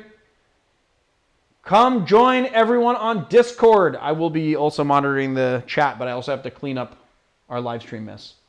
So maybe I'll drop in for a little few. Malort dreams, everyone. Evan with the Malort. Every week with the Malort with the Evan. Eat some bread. Thank you, Joshua. I appreciate that. All right, guys. Well, I hoped everyone had fun drinking cocktails with me and getting a little bit, I would say toasty. I will see you guys on another time. Well, yeah. I do the outro and then he extends it. What? Scott just asked what do you feel about using argon to save the fortified wine? I don't know. Argon gas. Yeah, you can do. You can do that. I mean, apparently it doesn't impart any flavor. I haven't tried it myself. Everyone swears by it. You can use argon gas to preserve. Yes, you can. And apparently it doesn't do anything to the flavor. But I have not tried it myself. But I've heard back from a lot of people who have. All right, Bunny Fufu Cocktail. Maybe I'll work on that this week for the next week. It's hard to hear me? Huh? Is my volume low? I don't know, maybe. It's lower than I second the bread eating movement. Eating bread movement. All right, well, maybe I will eat some bread and maybe I won't. I don't know. Maybe I will. I don't think bread really actually does very much for helping your blood displace alcohol. I don't think it does anything actually. But eating bread is pleasurable. Yeah. So. It feels like no, it actually doesn't do that. The reason why you get drunk is because your blood is overtaxed with alcohol, and your blood has to displace the alcohol before you sober up. So the thing is that it doesn't, like bread doesn't do anything for that. But It slows down the absorption. I'm going to look this up, guys. I'm going to prove you all wrong. Are you supposed to drink like A beer, a rye and beer loaf. Did you do like a olive oil before you? What is that? Did you drink something? Olive oil? No, I did not drink olive oil No, before I drank something. If you're going out to get wasted, you should drink something to line your stomach, like some. Line your. Yeah. They say. You know what? You know what? Maybe we should do a fucking video on like drinking urban legends. Do you want to do that? Yeah, why not? Okay. That might be kind of fun. If they're debunked, you're gonna feel terrible the next day. But I guess that's the price. What do you mean if they're debunked? I'm gonna feel terrible. No, if like we're trying these, you won't have a hangover cures and they don't work. You're gonna feel. No. But I'm not talking about. No, what I'm talking about is doing a whole thing just disproving all of these crazy urban legends. You have to do them in order to disprove them. Yeah, we have to do them to just disprove them. The thing is that I'll go into it as a neutral party. So I won't be trying to disprove it. I'll just be saying, does this work or does it not work? Yeah. I think that it won't work. Oh, if it works, I'm pleasantly surprised. If it doesn't work, then, you know. Sure. Thanks, Chris. See you, good night. But you're going to be drinking so much that you would get a hangover. You'll be feeling horrible tomorrow unless this works. That's not quite what I was kind of getting at. No, but that's the only way to test it. It would be to drink enough that you wouldn't get sick in the morning unless it works. Urban Legends video, awesome, Marge Foyle says. I'm all for debunking urban legends. Go for it. We could be like our own, like a Mythbusters. Barfly does Mythbusters, and we should just like bust some myths. The Barf Busters. Bar Mythbusters. Bar Busters, yeah. Bar Busters. Not Bar Busters. No AJ Armstrong, no Malort. Prairie oyster. I don't think I did a prairie oyster last week, didn't I? Or like the week before last, I did a prairie oyster. Hangover cure. No, I just did it just to do it. I just did it because I thought, you know, people like watching me drink disgusting things. Although I got to say that a prairie oyster is actually fantastic. So we know we didn't shout out the video, yeah, Chris. Wait, what? Chris is asking if we think we turned off the video. No, we didn't. We were just having a side chat and continuing this live stream. We know that we didn't turn it off. No, you still need water, says Booze on the Rocks. I think Booze on the Rocks is right. I'm just going to pound some water. I'm going to play a little Call of Duty later, maybe. Ah! And, yeah, I don't know. Marius wants to see you plastered. Well, I wouldn't be there the next day. Or maybe I would come and film you. You know what I think would be a really fucking fun episode? If we did a Marius Gets Fucking Drunk episode. No. Yes, a Marius Gets Plastered. Barfly Mythbusters and Barfly ASMR 2 new channels. Well, I don't know if I have it in me to be doing 4 channels here on YouTube, but maybe since Barfly Freeport is our experimental channel, we can experiment with some ASMR and Mythbusters. Boozebusters. There you go. Barfly Boozebusters is a great name. Great name. Why don't you make a happy hour a different day? Why don't you make happy hour a different day? I'm not sure. Because now it's like on a Monday, Tuesday. I kind of feel like Monday happy hour is like help everyone get into their week in a nice way. Mm-hmm. How about this? Why don't you tell us why we should make it on a different day? My dad's a doctor and he always says 1 glass of water for an alcoholic beverage. That's what I say too. I say 12 ounces of water for every drink you have. Yeah. We'll stave off a hangover, not drunkenness though. That's what they say. Marius gets drunk. Yes, I second this. This is something that has to happen. I'm down with the Marius getting plastered. Everybody wants it, Marius. Yeah, it's not happening. Everybody wants it. That would be great, says Booze on the Rocks. Yeah. Who doesn't want to see Leandro get plastered? Well, we had 1 million subscribers. Oh, did you hear that, guys? When we hit 1 million subscribers, Marius will get drunk. So that means that all of you guys have to work double time to help us hit 1 million subscribers because what do we got? Just shy of 150,000 right now, which is great. 850,000 left. That's 850,000 left. And Marius thinks that, oh, well, that's gonna take a while. But I'm gonna remind him of this when we're about to hit 1 million because I don't think it's gonna be that long. I bet our channel is gonna grow pretty fast. And when that happens, you're getting drunk. That's it. So when you tap the tin, technically, you could put salmonella on the tin. Well, yeah, but the thing about salmonella is that because we live in a first world country and because our eggs are washed, salmonella is all but non-existent. And so it's possible that there's salmonella there, but very not probable. Yeah. Tipsy at 200K? Nah, I don't think he'd do that, but he will definitely get drunk at $1 million. I don't know. Keenan's trying to find a backdoor. Like, well, maybe we could get him a little drunk at. No. Drunk at $1 million. I'm calling a Manchester on Marius. What's a Manchester? I don't know. Grizz, Axeman, tell us what a Manchester is, please. We're going to hang out for like a whole nother half hour just doing this is Barfly after stream. Right. So this is eventually what's going to be maybe the members only stream. Yeah, the members only stream will just be like a complete hangout. Just rambling on. Because guys, members only streams are happening, and not only that, but Marius and I were...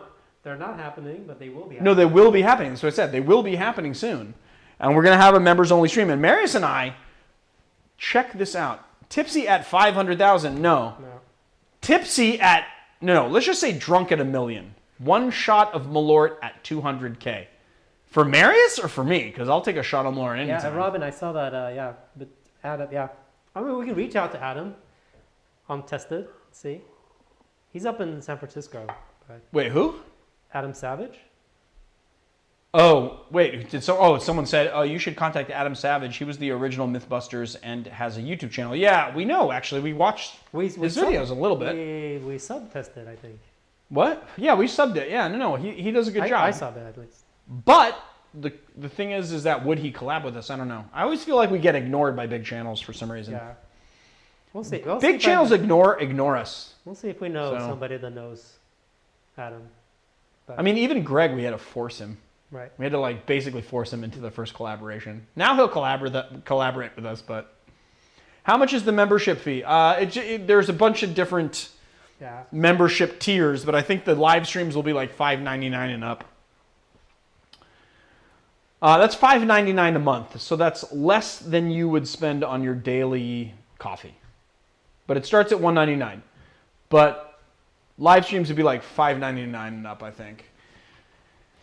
That's how you get a good subscriber bump. What? What is how we get a good subscriber bump? I don't know. What fighter pilot term for if someone says they're going to do something and it's a means of holding that person to it, or face public humiliation, usually an open hand slap. LOL. Oh, that's what that. What did he say though? Can you scroll back up? He's like, I'm going to call a Montana on you. Is that what he said? Calling a Montana. Is that what it was? Oh, yeah. Was that the one? You should totally invite him to one of your live streams. A Manchester. A Manchester. Sorry, I said Montana. I kind of like Montana a little better, but Manchester's pretty good.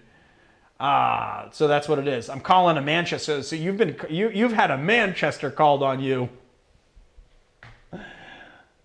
A shot of your most premium spirit when you hit the goal. I mean, literally my most premium spirit right now that I have on hand, because I don't have a ton of premium spirits. I usually just have stuff that I put in cocktails. Right now I have a pretty awesome bottle of rum. It's a pretty expensive bottle of rum. And I have a bottle of scotch that's probably about $100 a bottle. Those are my most premium spirits at the moment. Evan is saying, you drink Malort on big channels or just get collabs with big channels. Wait, what? You drink Malort on big channels or you just get collabs with big channels? Leaning more to the former, though. I don't know what that means. Drink Malort. I don't know. I know. He wants to work Malort into everything he says. What will you make using PX Sherry? There's a bunch of stuff that I would make making PX Sherry, but I got to tell you, this is Barfly after stream, and I don't answer cocktail questions right now because I'm done. I'm done for the night. But if you want to look at one of the ways that I would use PX Sherry, check out the Jack and Coke Old Fashioned video that I did. Have you ever had Montoy? I just had some yesterday. Amazing. I haven't had that. What is it? Is it Mutai? Mutai? I think he had one too many shots of Malort. I haven't had any shots of Malort. Thank you very much, Joshua Road. But thank you. $100 for a single malt scotch is normal in Canada. Oh. But like at the bar? Even like, I don't know, Macallan 12 isn't even that expensive here. That's expensive. Just joined, sorry. What was the bottle of Marius cropped out of the previously posted video? Oh, well, Huh? Pedro's Sucker Punch with PX. Oh. I don't think I cropped anything out. I don't know. Like, does that mean like the previous picture meaning the last bar that we looked at? Or does that mean like the previous video? Does that mean like one of the videos that we just released or something? Maybe I work for Malort, or maybe I am Malort. Maybe. If you work for Malort, Evan, you should be sending me Malort. What's wrong with you? Yeah, we're trying Iraq. I'm a big fan of Malort, for crying out loud. I should be sent Malort if you work for Malort. And even if you don't work for Malort, Evan, you want to see me drink Malort? Send me Malort. How about that? You know we're going to get like a ton of Malort bottles. That's fine. I'm fine. You know what? If everyone sent me Malort bottles, one day on the videos, I would just have Malort bottles. Only Malort bottles here. Not our usual selection. It would just be all Malort. For a good bottle of scotch, $100. Wow. You guys are the best. I hope you do more live streams after the quarantine stops. I mean, we were talking about making live streams members only. Just, you know. But then I was like, should I do that to you guys? I don't know. I really enjoy doing these live streams, and hanging out with you is a lot of fun, I gotta say.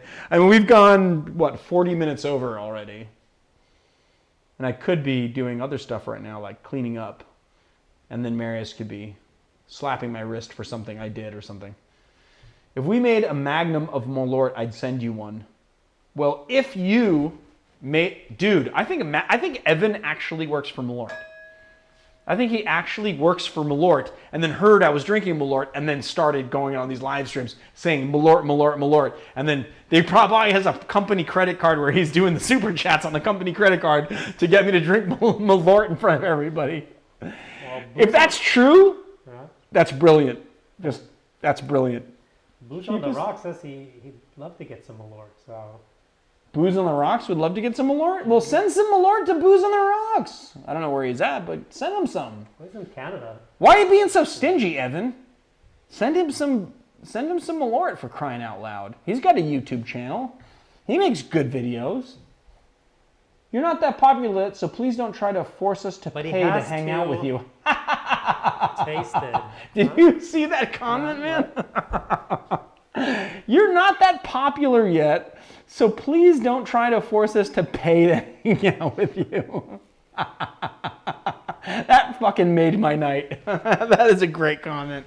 You know what? I think, Lori, you and I are going to be great friends. Oh, man, that's amazing.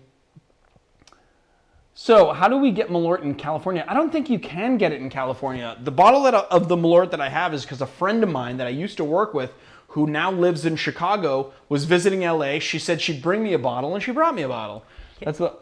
Can't you order them like? No, I don't think you can. I don't think they fucking ship to California like for Total Wines or something doesn't carry that kind of I stuff? don't know. Hopefully, let's see how popular we actually are. We've been talking about Malort. If anybody here works for Malort, or if anybody will get this stream to somebody who does work for Malort, let's do a collab with Malort. Maybe I'll do a 5 Malort cocktails video. And then we can see if we can get some Malort in California, for crying out loud. I would taste it live for you. Yeah, he has to. And he has to taste it for the first time on camera. Yes. Here's the thing, Booze on the Rocks. If you get a bottle of Malort, not only do you have to taste it live, but you have to shout me out on your channel. All right? That's the way that works. You might regret this. Lori Loretta, I got to say, is my favorite tonight. Somebody asked you if you weren't a bartender, what will you be? And Fucking Christ, I don't know. I think I'm so suited to being a bartender, I don't know if I would survive in any other job. I mean, you would be an actor. That's how we met, wasn't it? Yes, well, but we didn't meet because, I mean, here's the thing, is that for a very long time, I was an actor, and I stopped being an actor because I was not happy with the way that it was not happy with the way that the business works, really. It just wasn't for me. But I gotta say that we met because I was a production assistant. Yeah, but then we kept talking because you wanted to be a screenwriter. Well, we kept talking because I was writing a bunch, yes. So we kept talking because I was a kind of an aspiring screenwriter, and Marius had some projects that he was kind of trying to. That's how it all happened. But like, I guess I would be in the film industry if I wasn't a bartender. Well, I mean, we are in the film industry. We are. I mean, no. But here's the thing: what the brilliant thing about the Educated Barfly is that I figured out how to do both the acting part, kind of, right, and the writing part, kind of, and the filmmaking part, like all in one. And so, yeah, like now we're kind of in the film industry now. But I guess if I wasn't bartending and I wasn't doing this, then I would be like, I don't know, in the film industry doing something in the film industry. Except right now. 40 Greek Barrel Select got me back into Canadian whiskey. I think Canadian whiskey is fucking great. I mean, technically, I want to just say this. Technically, Whistle Pig is Canadian whiskey. A lot of that juice actually comes from Canada, and some of it came fully from Canada. So there you go. There's some clips of Leandro's acting, Keenan, on it's on the. Wait, who's acting? Who's asking about my acting? Keenan, it's the shark-infested custard. Is the shark-infested, yeah. There's two videos where you can see me acting in like a character. The shark-infested custard is one of them. That video that we did, we showed a clip from a movie called Strange that I did, and then there is the Black Irish, which is a script that I wrote. Here's the thing: Black Irish is a short film that my wife made that I wrote and starred in, and she actually won an award for it. And I made a Black Irish cocktail, and I kind of combined those two things. So you can see it in Black Irish, and you can see it in the Shark-Infested Custard. Oh, there it is. Chris V said you can get Malort through Liquor Barn. So through Liquor Barn? I guess. So everybody just go to Liquor Barn and order a Malort, and then... Well, I feel like I need to order another bottle of Malort because our bottle of Malort is almost gone because we drank it all. And by we, I mean me. Yeah. You know, I got to tell you guys that every single week I kind of feel pressured to sort of have a presentation for you guys. We're going to taste through this. We're going to make cocktails. I kind of like just hanging out with you. This is fun. Leandro, do you drink at work? Okay, here's the thing about drinking at work. Well, this is technically work. And I do drink at this work. So, yeah. But I think what he means is, do I drink? Thank you very much, Daryl, for that Black Irish cocktail is my very own creation. But so here's the thing. He's talking about when I'm behind the bar, do I drink at work? And I have a very strict kind of policy about drinking at work. When I'm behind the bar, I don't usually drink too much. And the reason why I don't drink too much is because when you get tipsy and whatever, you get kind of tired and you don't want to do your job. And bartending is a very fast-paced job. And just also like, you get that sort of underwatery feeling, and you kind of got to be quick, And the thing is that it's a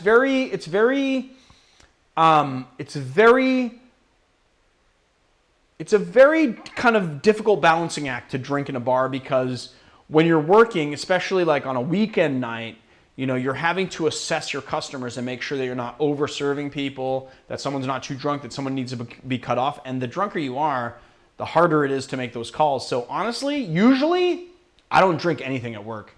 I drink soda water at work. And then, every now and again, we would do a family meal, which is like a family shot, at the end of the night or something. But other than that, I don't really drink. Sometimes I'll taste. Sometimes customers will buy me a shot and I'll do a shot with them. But for the most part, I don't drink at work. Why would anyone spread Malort? I feel bad for first timers still. You know what? Here's the thing, JC. If you want to kind of get over the whole Malort is terrible thing, you should try a little Gamble Dansk. Because that is like Malort, smoked crack, and then mainlined heroin into your mouth. That's what that tastes like. It is crazy bitter, and it is way tougher to get through than Malort. And then you would be like, oh, Malort's for pussies compared to the Gamble Dansk. It's crazy. Why would anyone spread Malort? Oh, yeah, I think that you need a discount for Malort after this video. I think so, too. I think Malort should just send me a fucking case of bottles, honestly. That's what I think. I'm wondering if this is going to be monetized, this stream. There's been a lot of like Swearing? beep, beep, beep, all over the place. Oh, maybe, yeah. No, but the swearing comes at the end of the video, though. I guess we can. I don't know, maybe. They might demonetize this video. That's okay, All right, though. good night, Marge. Malort is love. Malort is life. Evan definitely works for Malort. All right. Marge, good night. Cheers. Love ya. Chris Twigs, good night. Everyone, good night. I think I'm going to sign off now. I am a tiny bit tipsy, and not only that, but I got to clean up all of this stuff. And Marius has to help. So we will say good night to everyone. It has been fun. I agree. Don't drink at work. Yeah, it's just not the best policy. People complaining about Malort haven't had Baiju. Oh, that's another really tough one. Swearing brings character. They actually say that people who swear have a higher IQ than people who don't. That's a thing. Live, love, Malort. Isn't it usually like live, love, laugh? I don't know. Is it? Later, guys. All right, see you later, Birdhouse BMX. Good night, Okay. good night, good night. All right. Let's sign Kill off. the stream, Marius, for crying out loud.